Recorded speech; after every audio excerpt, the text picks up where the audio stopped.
Thank you, Charlie. Thank you, Charlie.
Good morning and happy Mother's Day. Come into this place, bringing all you hold with you. Though your heart be heavily burdened, whether you be on the brink of tears or burned with unquenchable rage, this community can hold you and your strongest emotions. Yes, even the messy ones are welcome here. Or let's say especially the messy ones are welcome here. Come in if you sing just a bit too loud, too off-key, too soft, or anything in between. If you hold as still as statues and just breathe it in, you sway to the music moving your soul, you are welcome.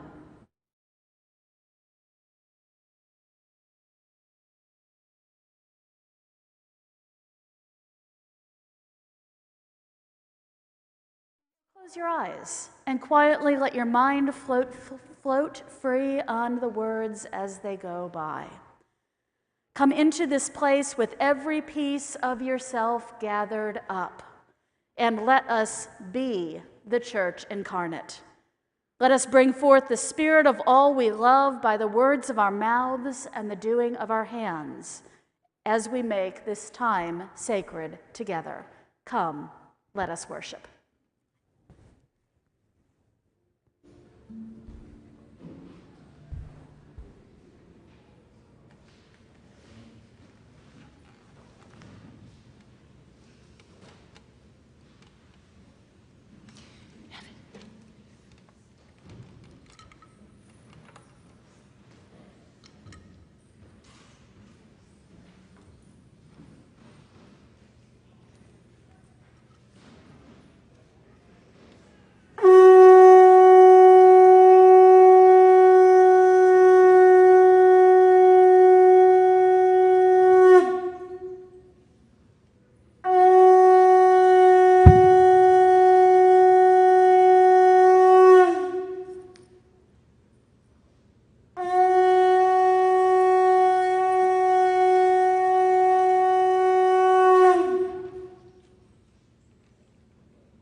Please join in when we sing Ancient Mother.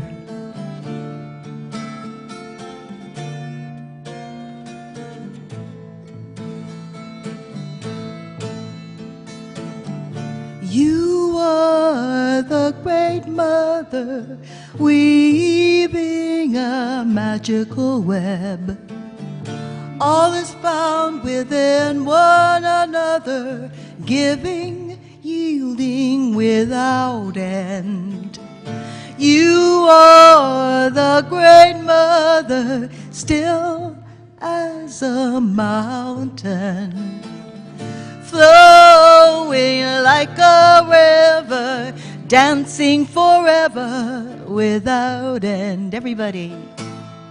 Ancient mother, I hear you calling.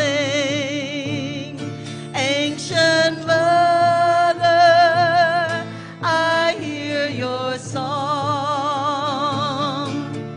Ancient mother, I hear your laughter. Ancient mother, I taste your tears. Sing after me. You are the great mother. You are the great mother. Weaving a magical web. Weaving a magical web. All is found within one another.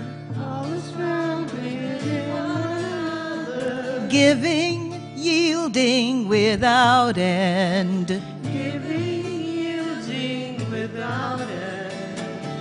You are the great mother. You are the great mother. Still as a mountain. Still as a mountain. Flowing like a river. Flowing like a river. Dancing forever without end. Dancing forever without end. You are the great mother. You are the great mother. You are the great mother. You are the great mother. You are the great mother. You are the great mother.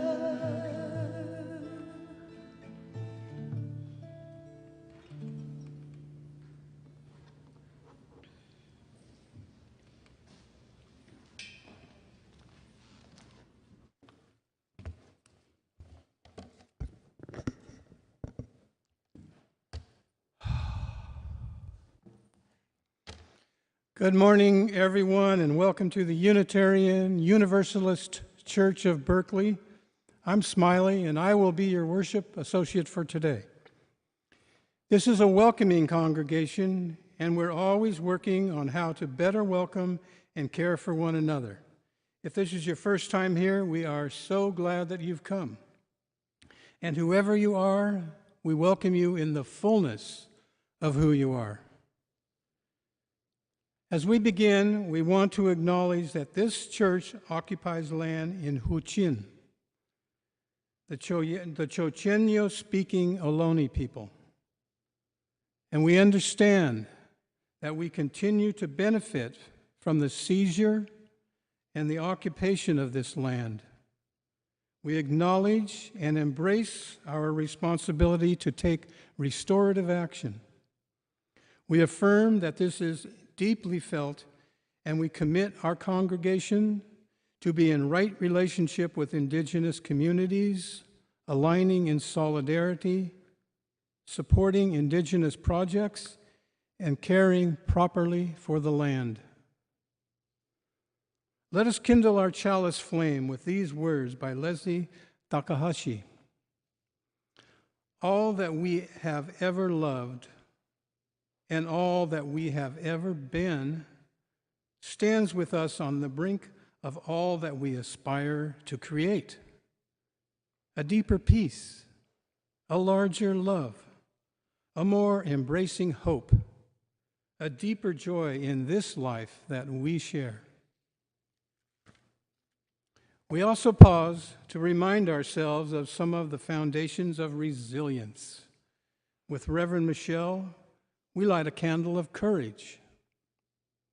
a candle of acts of service, a candle of fellowship, and a candle of hope. May we find and cultivate these foundations of resilience in ourselves and in one another. And now, please rise in spirit or body to join us in singing our opening song, When Our Heart is in a Holy Place, and the words will be on the screen.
Please remain standing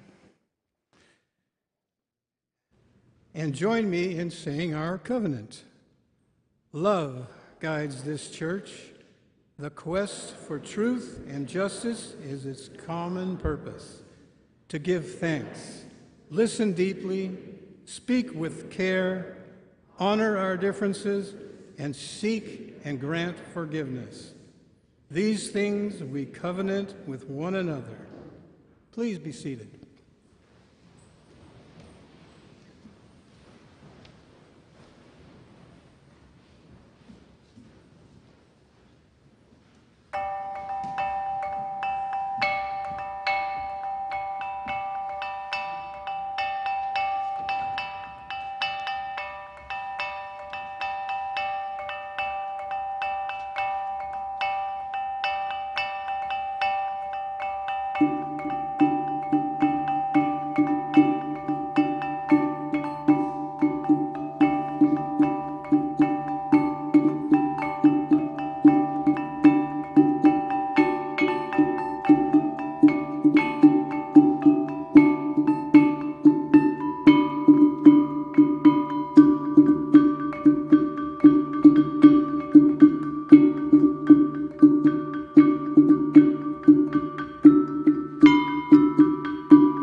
So today we celebrate Mother's Day.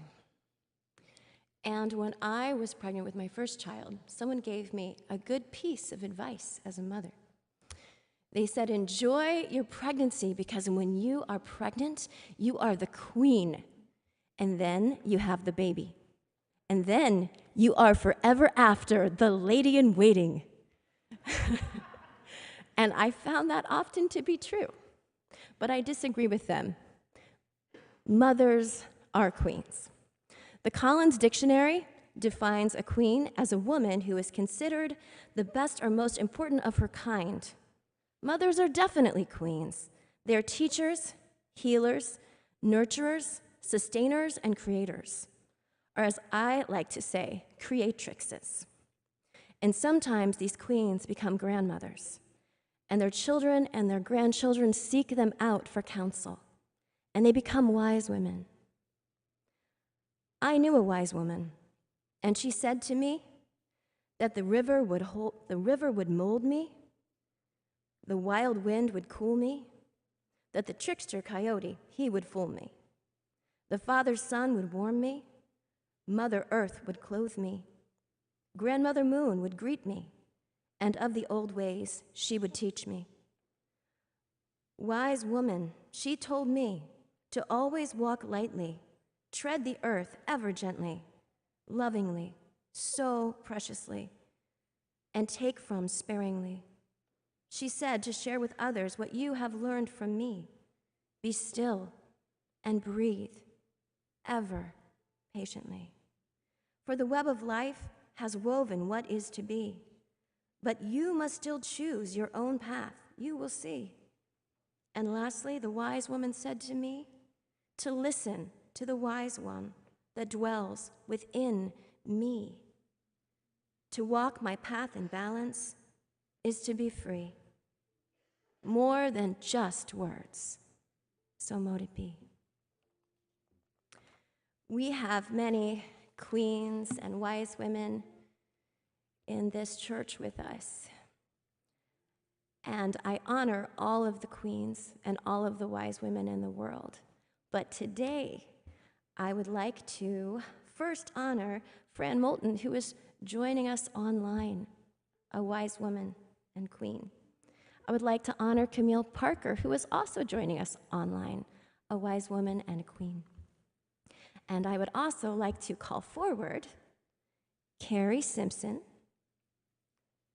Cynthia Asperdides,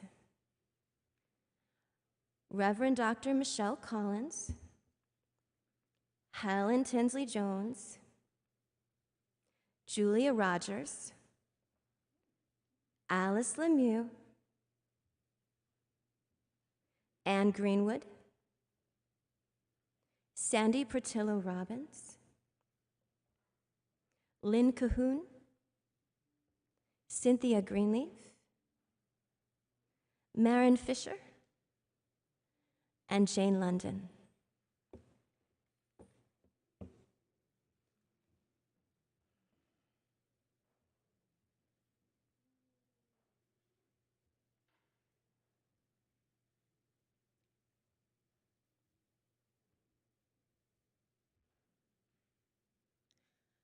So long live our queens and our wise women. And I think there's only one left to do with you. What shall we do with you? We shall crown you.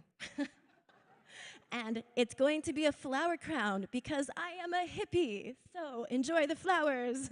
And also, there'll be flower crowns that are headbands because one of the superpowers of a mother is to be practical. So enjoy your crown headbands. I'm going to unveil them, and you can choose the one that is right for you because every queen has to choose her own crown.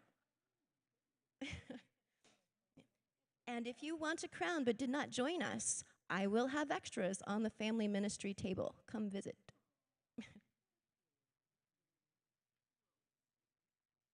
I'm sorry if they're tangled.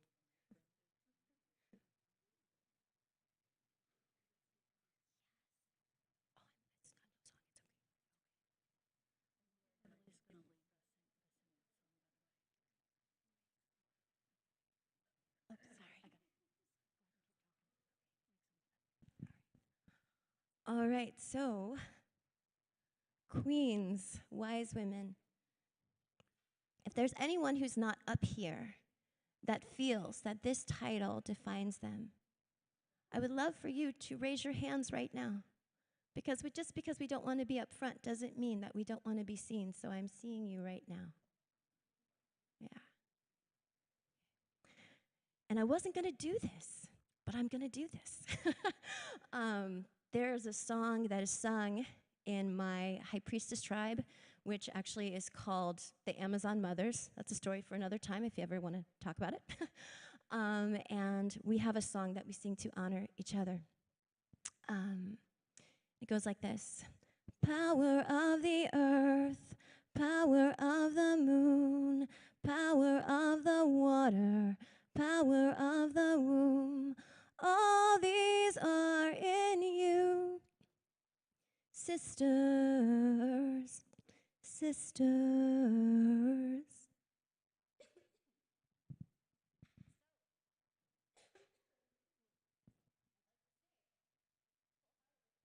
Long live the queens!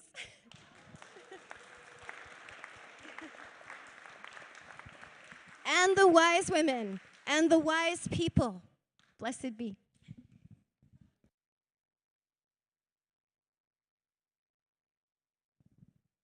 And I believe Everly has a fabulous phrase of a song that she's going to lead us in. It's one phrase, so pick it up as we go along as we're singing the children and youth to their classes today. Oh, yes, yes, yes. Thank you, Reverend Michelle. Thank you, everybody. How come I wasn't called up as a queen and wise woman? Huh? Come on, come on, come on, come on. I didn't email you? Come on up, Heaven. Come on up, Claudine. Come on. Jedi. I would like to introduce my friends. You know Marin. And this is Claudine from UU Oakland.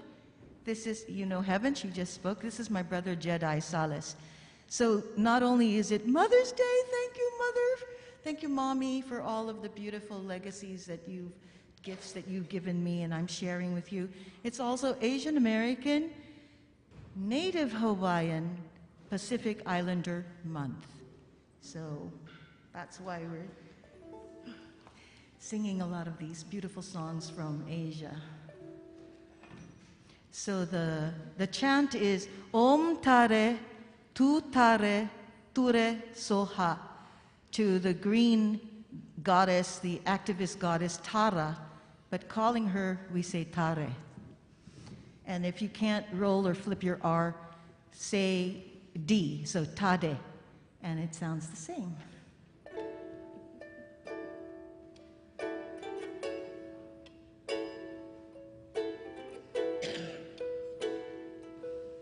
And we ask Tara, to clear the path, to open our hearts, keep illnesses and suffering at bay. Bye, children. We love you. We love our children.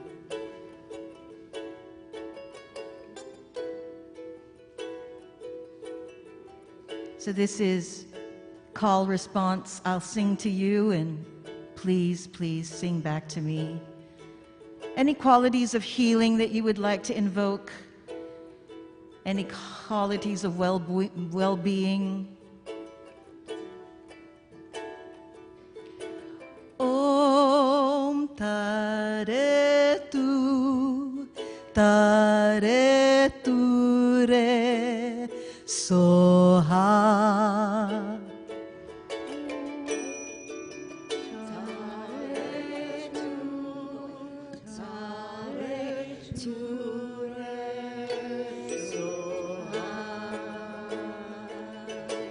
Om Tare Tu, Tare Tu Re Soha. Om Tare Tu, Tare Tu Re Soha.